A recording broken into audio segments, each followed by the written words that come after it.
My name is Amelia Hart, and I'm 32 years old. 3 months after my company became worth over $500 million, my husband dragged me into a crowded Chicago courtroom and accused me of hiding millions from him. The same man who once brought me coffee during sleepless nights was now sitting across from me beside another woman, holding documents he thought would destroy me. Reporters lined the walls. Cameras flashed non-stop. And when his lawyer projected those files onto the courtroom screen, people actually gasped. Offshore accounts. Luxury properties. Hidden assets. All under my name. Mrs. Hart concealed marital wealth during disclosure proceedings, the lawyer announced confidently. I could feel hundreds of eyes turning toward me. Then my attorney stood slowly and asked my husband one simple question. Mr. Cole. Can you explain how you got those documents? That was the moment everything changed. Because Adrian didn't know the files he stole were the exact thing that would expose him in front of everyone. But before I tell you how my marriage became a courtroom disaster, welcome to her revenge stories. Please give this video a thumbs up and subscribe only if this story resonates with you. Also comment what time it is where you're watching from. My parents were not wealthy people. When people hear about Heart Essence Laboratories now, they imagine marble offices, private investors, and luxury branding campaigns.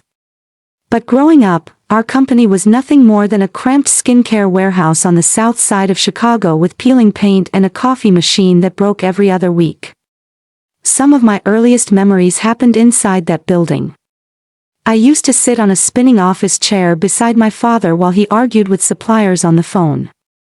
My legs were too short to touch the floor, so I would just swing them back and forth while pretending to understand business terms. My father always smiled whenever he noticed me listening. A business survives on trust before profit, princess, he would whisper. At the time, I didn't fully understand what he meant. Now I do. My mother was the backbone of the company. She handled inventory, payroll, shipping schedules, and somehow still made it home every night to cook dinner. I honestly don't know how she did it. We weren't rich. Not even close. There were winters when my parents skipped buying new coats because payroll came first. I remember hearing them whisper about overdue supplier payments after they thought I had gone to sleep. But even during the hard years, our home felt warm. Every Friday night, my father brought home cheap pizza from the same little place on 83rd Street, and my mother would complain that he tipped too much. And then he would grin and say, "Good people deserve generosity." Come to think of it, my parents spent most of their lives giving more than they had. Then one rainy night changed everything. I was 24 years old and working late at the office when my father called me around 9:40 p.m. I still remember the exact time because I stared at the clock for almost an hour afterward. He sounded tired but happy. A supplier meeting had gone better than expected, and he joked that maybe the company would finally stop trying to kill him financially. Before hanging up, he left me a voicemail because I missed his second call while speaking to a client. I still have that voicemail saved. Sometimes I hate myself for listening to it so often afterward. Princess, don't stay up waiting for us. We'll be home soon. They never came home. A drunk truck driver ran a red light near Lakeshore Drive and crushed the driver's side of their car. People say grief comes in waves. For me, it came like a building collapsing. The funeral passed in a blur of black clothing, forced hugs, and people saying things they thought were comforting. Then reality arrived. Investors started calling within days. Competitors suddenly became concerned about the company's future. Some employees quietly removed personal items from their desks. One board member actually looked me in the eye and said, "You're too young to handle this." That sentence stayed with me. So I buried myself inside the company. I learned manufacturing, negotiations, branding, acquisitions, I learned how to sit in rooms filled with older businessmen who smiled politely while underestimating me. And slowly, Heart Essence Laboratories grew. One store became 5. 5 became 50. Then celebrities started mentioning our products online. 7 years later, the same company people expected to collapse became one of the fastest-growing luxury skincare brands in America. And somewhere during that climb, I met Adrian Cole. Ironically, I met Adrian Cole on one of the worst days of my life. At that point, Heart Essence Laboratories was finally beginning to attract national attention. Investors were calling non-stop, beauty magazines wanted interviews, and every week felt like another fight to prove I deserved to sit at tables my father once dreamed about. I barely slept anymore. And honestly, I thought exhaustion was normal. That night, I was attending a charity gala at the Palmer House in downtown Chicago. One of those expensive events where people smiled too much, champagne never stopped flowing, and everybody pretended they weren't secretly sizing each other up. I remember standing near the ballroom stage trying to answer emails while donors gave speeches in the background. My vision suddenly blurred. At first, I thought it was stress. Then the room tilted. The next thing I remember was hearing someone shout, "Oh my God!" My heel twisted beneath me, and I collapsed hard against one of the banquet chairs before hitting the floor. For a second, nobody moved. People stared. I could literally hear whispers around me. "Isn't that Amelia Hart? She looks terrible. Somebody call security."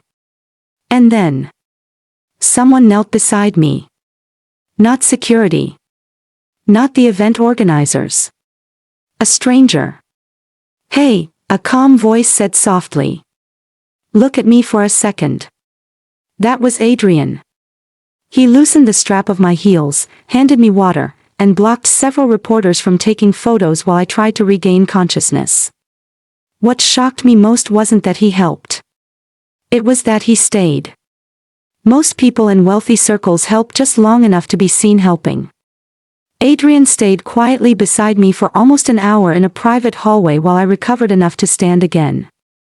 No bragging. No weird flirting. No trying to impress me. When I apologized for ruining his evening, he shrugged and said, "Trust me, this event was already boring." That actually made me laugh. A real laugh. The kind I hadn't heard from myself in years. He drove me home afterward in an old silver Honda that made a concerning noise every time he stopped at a red light. And honestly, I loved that car immediately. Because it felt normal. Everything about Adrian felt normal. No fake business talk. No obsession with status. No treating me like a walking bank account. Over the next few weeks, we kept running into each other. At least that's what I thought at first. Coffee would suddenly appear at my office after difficult meetings. He remembered tiny details I mentioned casually. Like how I hated tomatoes on sandwiches. Or how I still listened to old jazz records whenever I couldn't sleep. Come to think of it, nobody had paid attention to me that carefully in years. Most people needed things from me. Investors needed performance. Employees needed leadership. The media needed a story. But Adrian, he made me feel like Amelia before CEO. And slowly, I let my guard down. He wasn't rich. He worked as a marketing consultant for a small agency, drove that same aging Honda everywhere, and lived in a modest apartment with chipped kitchen counters and a couch that honestly should have been retired years earlier. My friends warned me constantly. Especially Nicole. One night during dinner she leaned across the table and said, "Men like him don't accidentally fall for women worth millions." I remember getting irritated immediately. Because Adrian never acted impressed by my money. When I offered expensive gifts, he refused them. When I invited him to elite networking events, he joked that rich people scared him. At least, That's what I believed then. And slowly, without even realizing it, I fell in love with him. 2 years later, we got married. And honestly, it felt like something out of a movie. The wedding happened at a private vineyard in Napa Valley, California. For 3 straight days, celebrities, investors, politicians, and people I barely even knew flooded the property wearing designer outfits and pretending they had personally watched our love story unfold from the beginning. White roses covered almost every corner of the venue. Crystal chandeliers hung above the outdoor reception area. A famous jazz singer performed during our first dance while fireworks exploded behind the vineyard hills. I remember standing there in my gown thinking, maybe life was finally giving me something back. After years of losing people. After years of fighting alone. I finally had someone. Adrian looked genuinely emotional when he saw me walking down the aisle. Not performative emotional. Real emotional. His eyes watered slightly, and for a second, I forgot every warning people had given me. Most of the wedding expenses came from me. The venue. The performances. The private jets for some guests.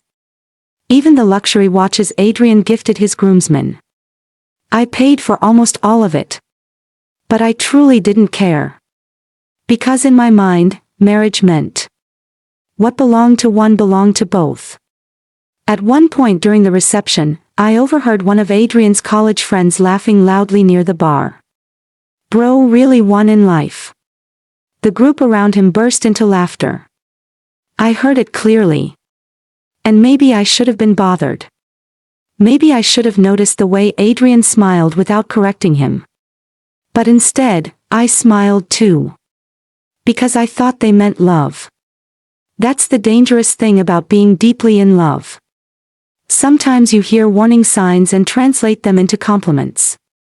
The first few weeks of marriage honestly felt beautiful. Peaceful, even. Sunday mornings in bed with pancakes. Adrian always burned slightly because he refused to follow recipes. Late night drives through downtown Chicago with music playing softly while we argued about which pizza place was overrated. Movie nights where Adrian intentionally picked terrible action films just to hear me complain about unrealistic explosions. For the first time in years, my house didn't feel empty. Sometimes I would wake up in the middle of the night and just watch him sleeping beside me because part of me still couldn't believe I had someone to come home to. Come to think of it. Maybe I loved him so much because he entered my life when I was emotionally exhausted. He made loneliness quieter. And for a while, that was enough. Then things started changing. Slowly. So slowly that at first, I convinced myself I was imagining it. Adrian started coming home later than usual. At first it was client dinners. Then networking events. Then entire nights where he barely looked up from his phone while sitting beside me. Date nights started getting cancelled. Little traditions disappeared. The man who used to text me paragraphs during lunch suddenly responded with one-word replies hours later. His phone practically became attached to his hand. And there was something else. Sometimes he smiled at messages before immediately locking the screen the second I walked into the room. Not nervous exactly. Just careful. One night, around 11:30, Adrian was in the shower while I sat on our bed answering emails from our New York distribution team. Steam drifted through the bathroom door. Music played softly inside. Then his phone lit up beside me. I wasn't trying to snoop. Honestly, I wasn't. But the screen lit so brightly that my eyes moved automatically. The contact name said, Daniel Work. But the message underneath read, Miss you already, red heart. Everything inside me went cold. I stared at the screen so long the light eventually faded back to black. For a second, I genuinely couldn't breathe properly. Because suddenly every late night, every cancelled dinner, every locked screen, started replaying inside my head all at once. And somewhere behind the bathroom door, my husband was humming like nothing had changed at all. When I confronted Adrian about the message, he laughed almost immediately. Not nervous laughter. Not guilty laughter. Confident laughter. The kind that makes you question yourself. He stepped out of the bathroom with a towel hanging around his neck and reached for his phone casually. "That's Daniel's girlfriend using his phone," he said, shaking his head. "You're seriously jealous of Daniel now?" Then he walked over, kissed my forehead softly, and smiled like I was adorable for even asking. And somehow, he made me feel foolish. I remember apologizing afterward. Apologizing. Even though something inside me still felt unsettled. That was the beginning of it, honestly. Not the cheating. Not the lies. The beginning of me slowly learning how easy it is to doubt yourself when you love someone deeply. And the truth is, I wanted to believe him. I really did. A few months later, Heart Essence Laboratories changed forever. We signed a global acquisition partnership with one of the largest cosmetic distributors in Europe. I still remember the exact moment the numbers finalized during the conference call. My CFO looked at me and whispered, "Amelia, this changes everything." And it did. Overnight, our company valuation crossed $500 million. The media exploded. For weeks, my face was everywhere. Business magazines. Podcast interviews. Financial news panels. Reporters started calling me the woman who rebuilt her parents' dream into a global empire. Investors suddenly treated me differently too. Men who once ignored my emails now waited outside conference rooms hoping for meetings. But attention never changed me. It changed Adrian. At first, the changes looked harmless. A designer watch here. An expensive tailored suit there. Then private clubs. Luxury networking events. Golf weekends with investors he barely even knew. The man who once joked that rich people made him uncomfortable suddenly couldn't stop trying to impress them. And then came the questions. Questions Adrian had never cared about before. At first, they sounded casual. How exactly are your company shares divided? Or, if something ever happened to you, who controls the trusts? Then it became more specific. How many properties were fully under my name? Which investments were protected? Did I have offshore accounts? Who had access to company reserves? I remember staring at him one night while he scrolled through financial articles on his tablet. Because before the acquisition deal, Adrian barely cared about business conversations. Now suddenly, he wanted details about everything. Then he started asking for passwords. Not aggressively. Softly. Reasonably. "We're married now, Amelia. There shouldn't be secrets between us." Then came conversations about joint signatures. Updated wills. Legal protections. Even hypothetical divorce discussions disguised as jokes. One night during dinner at a rooftop restaurant overlooking downtown Chicago, Adrian swirled wine slowly inside his glass before looking at me. The city lights reflected against his face while traffic moved below us like streams of gold. Then he smiled casually and said, "Now that your company is worth $500 million, people will come after us. We should protect each other legally." Us. The way he said that word made something tighten painfully inside my chest. Not because the suggestion itself sounded strange. Because suddenly, everything started connecting in my mind. The phone secrecy. The financial questions. The growing obsession with wealth. Still, I convinced myself I was overthinking. After all, Adrian had supported me emotionally through difficult years. Maybe this was normal. Maybe success changed marriages. Maybe I was becoming paranoid. But deep down, for the first time since falling in love with him, I started wondering whether Adrian loved me, or simply loved the life standing beside me had created. That same night after the dinner, I couldn't sleep. Chicago's skyline glowed outside our penthouse windows while Adrian lay beside me scrolling through his phone in the dark. Every few seconds, the screen reflected against his face before disappearing again. Something felt wrong. Not obvious. Not dramatic. Just wrong. Around 1 in the morning, Adrian suddenly climbed out of bed after his phone buzzed again. "I'll be back," he muttered. I watched him walk toward his home office down the hallway before quietly shutting the door behind him. At first, I tried ignoring it. I turned over, closed my eyes, even forced myself to count backwards the way my therapist once taught me after my parents died. But my chest wouldn't settle. So a few minutes later, I got up. The hardwood floor felt freezing beneath my feet as I walked slowly through the dark hallway. And honestly, I still don't know what I expected to hear. Maybe another business conversation. Maybe nothing at all. But just before I reached the office door, I heard Adrian speaking softly. Not angry. Not emotional. Careful. "I deserve more than this." I froze immediately. Then a woman's voice answered faintly through the speakerphone. Smooth. Confident. Too comfortable. "You stood beside her while she became rich. Don't let her act like you were nothing."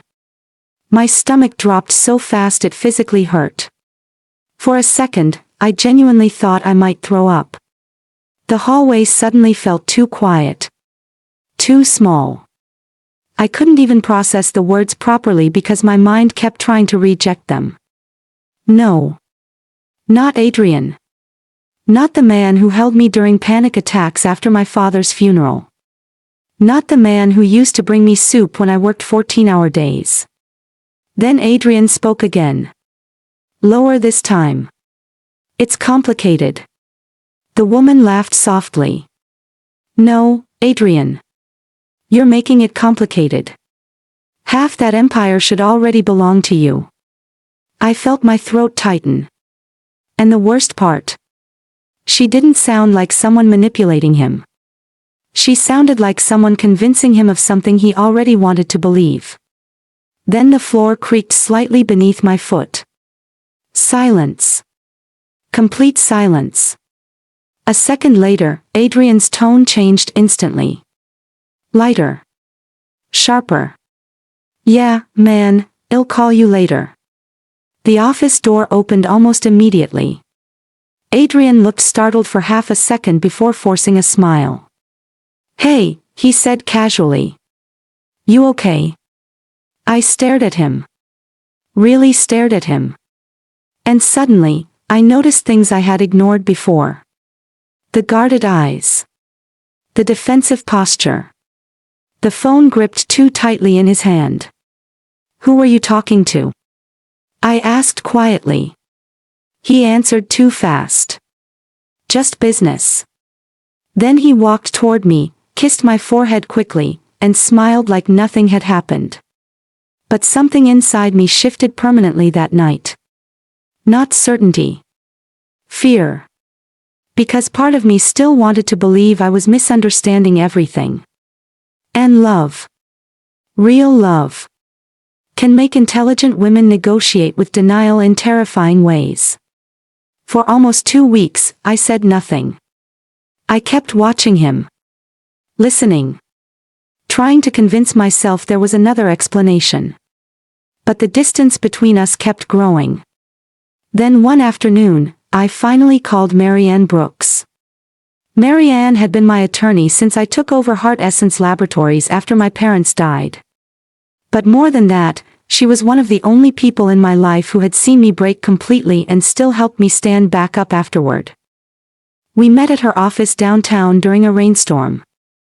I remember sitting across from her holding untouched coffee while traffic lights reflected against the windows behind her. And slowly, I told her everything. The messages. The late nights. The financial questions. The phone call. Marianne listened without interrupting once. No dramatic reactions. No immediate judgment. Just quiet listening. Then after several long seconds, she leaned back slowly in her chair and said, "Amelia. I think your husband may be preparing for something." The words hit me harder than I expected. I actually felt sick. Because hearing your fears out loud makes them real in a way thoughts never do. And still, I defended him. Immediately. No, Adrian wouldn't do that. He's been stressed. Maybe I'm overthinking this. Marianne studied me carefully before speaking again. Very softly this time. I hope you are. Over the next few weeks, I quietly started protecting parts of my assets legally. Not aggressively. Not emotionally. Carefully. And honestly, that hurt more than I expected. Because every document I signed felt like admitting something I still didn't want to believe. Marianne helped me restructure a few things quietly. Certain company holdings. Property protections. Internal access permissions. Nothing illegal. Nothing dramatic. Just precautions. But even while doing it, part of me still hoped I was wrong about Adrian. That was the exhausting part. Every morning I woke up wanting proof that my marriage could still be saved. And every night, Adrian gave me another reason to doubt him.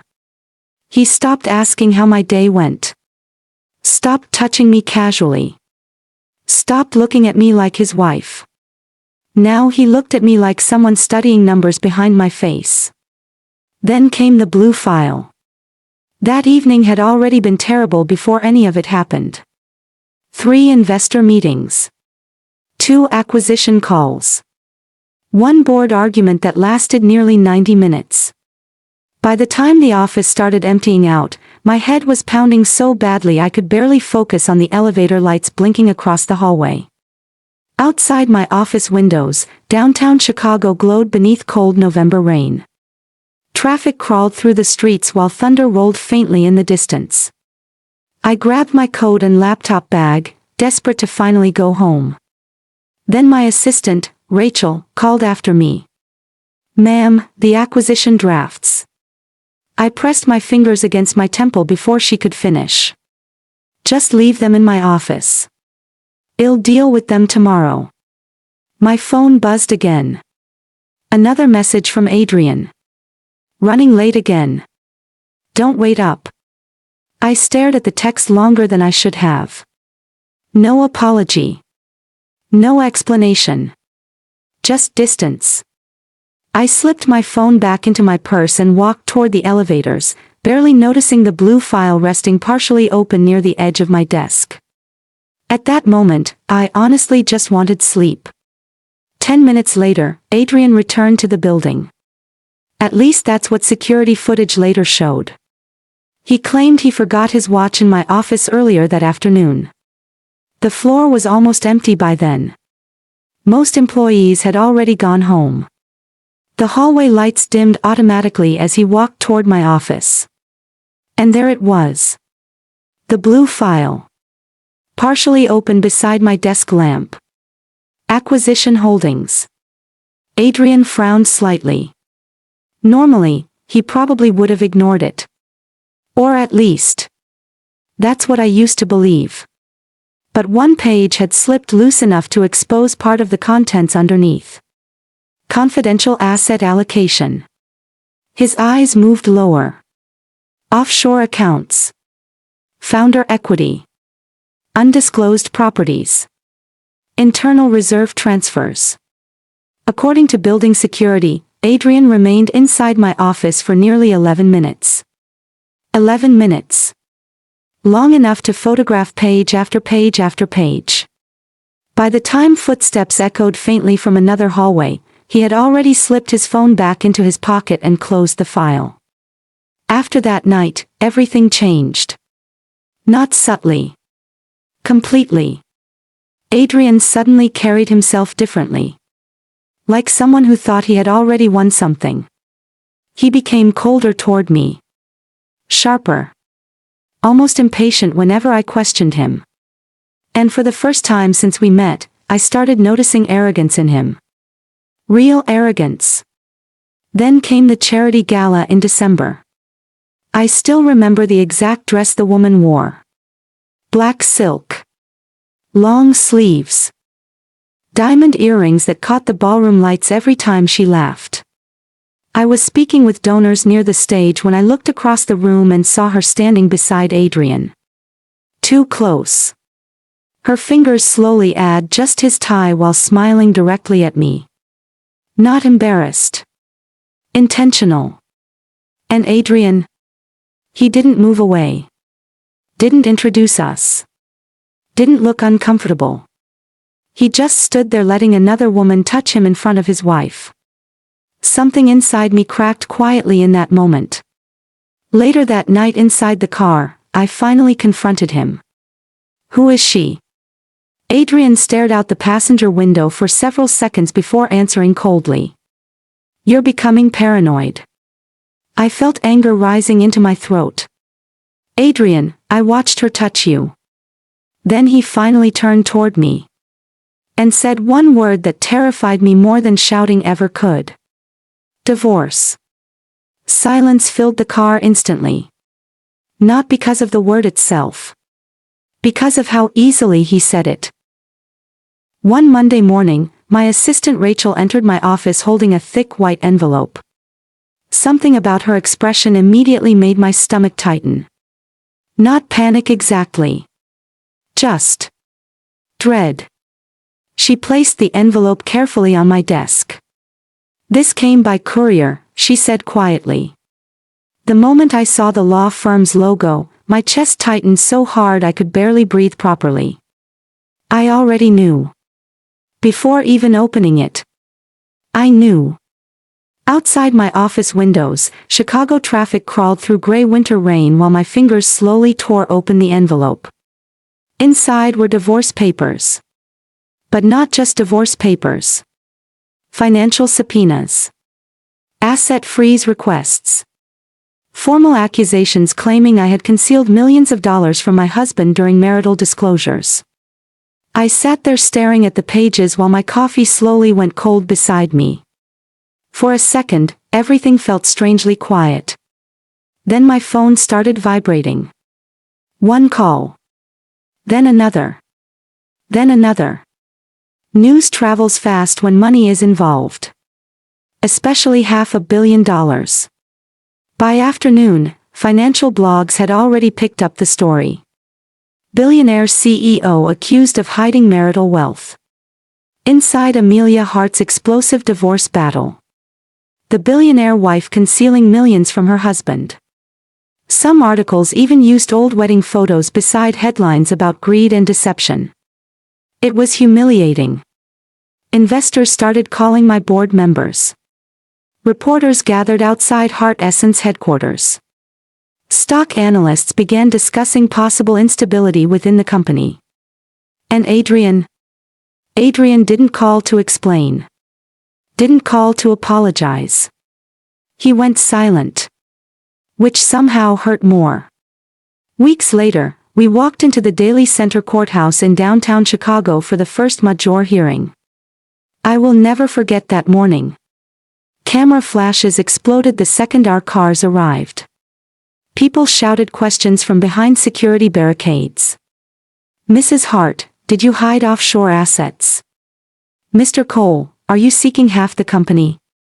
Adrian stepped out first wearing a dark tailored suit and sunglasses despite the cloudy weather. And for the first time since I met him. He looked like a stranger. Not nervous. Not emotional. Confident.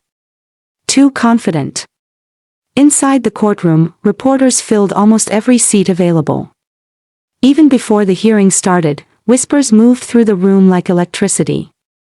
I sat beside Marianne trying to keep my breathing steady while Adrian avoided looking directly at me. Then his attorneys stood. And everything escalated fast. A giant courtroom screen lit up behind them displaying photographs of the blue file documents. My documents. Or at least that's what the courtroom believed.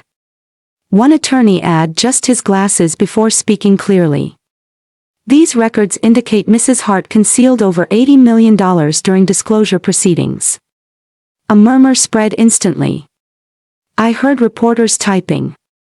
Heard someone whisper. Oh my God. The judge's expression hardened while flipping through printed copies. And for the first time since this nightmare began, I genuinely felt afraid. Because no matter how strong you are, there's something terrifying about watching people slowly begin believing the worst about you. Then Marianne stood. Calmly. Very calmly. She adjusted a folder beneath her arm before speaking. Interesting, she said softly. Mr. Cole. Could you explain precisely how you obtained those documents? Adrian answered immediately. Confidently.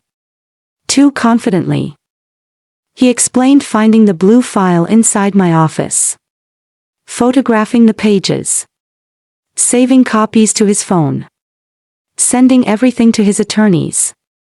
As he kept talking, something strange started happening inside the courtroom. The noise faded. The whispers stopped. People weren't reacting to the documents anymore. They were reacting to him. Then Marianne finally spoke again. And I swear the entire room held its breath. Your Honor, she said carefully, those were never official financial filings. Silence. Real silence. Even the reporters stopped typing. Marianne continued calmly. The materials presented today were internal draft documents containing deliberately altered asset references. I looked toward Adrian instantly. The confidence disappeared from his face so fast it almost frightened me. The judge leaned forward sharply. Explain, he demanded. Marianne opened another folder. Several weeks ago, my client privately expressed concerns that her husband had developed unusual interest in confidential corporate assets. Mrs. Hart hoped those concerns were unfounded. Unfortunately, they were not. The courtroom remained completely still. Then Marianne delivered the final blow. The offshore accounts did not exist. Several listed properties were fabricated placeholders. The equity structures had never been legally filed anywhere. The documents were incomplete internal drafts intentionally containing false references. And by secretly accessing, photographing, storing, and weaponizing confidential corporate materials during divorce proceedings, Adrian had destroyed his own credibility. I looked across the courtroom at my husband. Or maybe the man I thought was my husband. And for the first time since this began, Adrian finally looked afraid. The atmosphere inside the courtroom changed instantly. You could actually feel it. Just minutes earlier, people had been staring at me like I was another greedy billionaire trying to outsmart the legal system. Now, everything had flipped. The judge stopped looking at me like a dishonest wife hiding millions. And started looking at Adrian like a man consumed by greed. Even the reporters seemed confused. I watched several of them scrolling frantically through their notes while whispering to each other. One woman near the back slowly lowered her phone like she suddenly realized the story she came to write had completely changed. And Adrian's lawyers? They were scrambling. One attorney kept adjusting his tie while whispering aggressively into Adrian's ear. The other hurried through paperwork trying to recover control of the hearing, but the damage had already been done. Because the problem wasn't just the documents anymore. It was Adrian himself. The courtroom had just listened to him proudly admit that he secretly photographed confidential files from my office and used them as weapons during our divorce. And now everyone was realizing the same thing at once. A loving husband protects his wife's vulnerabilities. He doesn't exploit them. The judge removed his glasses slowly and stared directly at Adrian. Not angry exactly. Disappointed. That somehow felt worse. Meanwhile, Marianne remained perfectly calm beside me, quietly organizing documents like this outcome had been inevitable from the beginning. But honestly, inside, I was shaking. Not from fear anymore. From heartbreak. Because sitting across from Adrian, watching his confidence slowly collapse in public, I kept remembering the man who once sat beside me in hospital waiting rooms after my panic attacks. I kept remembering the man who used to kiss my forehead before early morning meetings. And suddenly I realized something painful. Maybe I had spent so much time loving who Adrian used to be, that I ignored who he was becoming. Then I noticed movement behind him. The woman sitting beside Adrian, the same woman I had seen touching his tie at charity events, quietly stood from her chair. No dramatic scene. No emotional goodbye. She simply grabbed her handbag and walked out of the courtroom without looking back. Adrian turned slightly when he noticed her leaving. For a second, genuine panic crossed his face. Not because of me. Not because of the judge. Because suddenly, the person who encouraged him to fight for half my empire was disappearing the moment things stopped going his way. And she never came back. That was the moment Adrian finally looked truly shaken. Not because he lost money. Not even because the settlement was collapsing. But because he realized something much worse. I had already suspected him long before he filed for divorce. The blue file. The altered records. The legal protections Marianne quietly prepared. None of it had been random. And for the first time since this nightmare began, Adrian looked at me differently. Not arrogantly. Not confidently. Carefully. Like a man suddenly trying to figure out when his wife stopped being blind to him. The judge eventually postponed further proceedings while ordering additional review into Adrian's conduct regarding confidential corporate materials. Outside the courthouse, reporters practically chased us down the steps. But this time the questions sounded different. Mrs. Hart, were you testing your husband? Mr. Cole, did you illegally access company files? Was this divorce financially motivated? Adrian said nothing. He just walked toward his car in complete silence while cameras flashed around him non-stop. And standing there beneath the freezing Chicago wind, watching the man I once loved disappear behind tinted windows, I realized something heartbreaking. The marriage ended long before the courtroom. The courtroom simply exposed what greed had already destroyed. After the hearing ended, the courtroom emptied slowly. Reporters rushed outside chasing headlines. Lawyers gathered documents. People whispered quietly while walking past us. But for a few seconds, everything around me faded into background noise. Because Adrian was looking at me. Not angrily. Not lovingly. Just stunned. Like he no longer recognized the woman sitting across from him. And honestly, the truth was, I barely recognized him either. The man I married used to warm up my car during Chicago winters because he knew I hated cold seats in the morning. The man I married used to hold my hand beneath restaurant tables during stressful investor dinners. The man I married once told me, "You don't have to carry everything alone anymore." But somewhere along the way, that man disappeared. And the person sitting across from me in that courtroom? That person tried to profit from me. Not protect me. Not fight for us. Not save our marriage. Profit from me. And somehow, that hurt more than the affair ever did. Because affairs can begin with temptation, confusion, weakness. But what Adrian did felt calculated. Slow. Intentional. I remember standing outside the courthouse afterward while snow drifted lightly onto the sidewalks. Chicago traffic moved behind the barricades while reporters shouted questions none of us answered. Adrian stood near his car for several seconds before finally speaking. Quietly. "You planned this." I looked at him for a long moment before answering. No, Adrian. I prepared for what I was afraid you might become. He lowered his eyes after that. And for the first time since this entire nightmare started, he had nothing left to say. The divorce took several more months to finalize.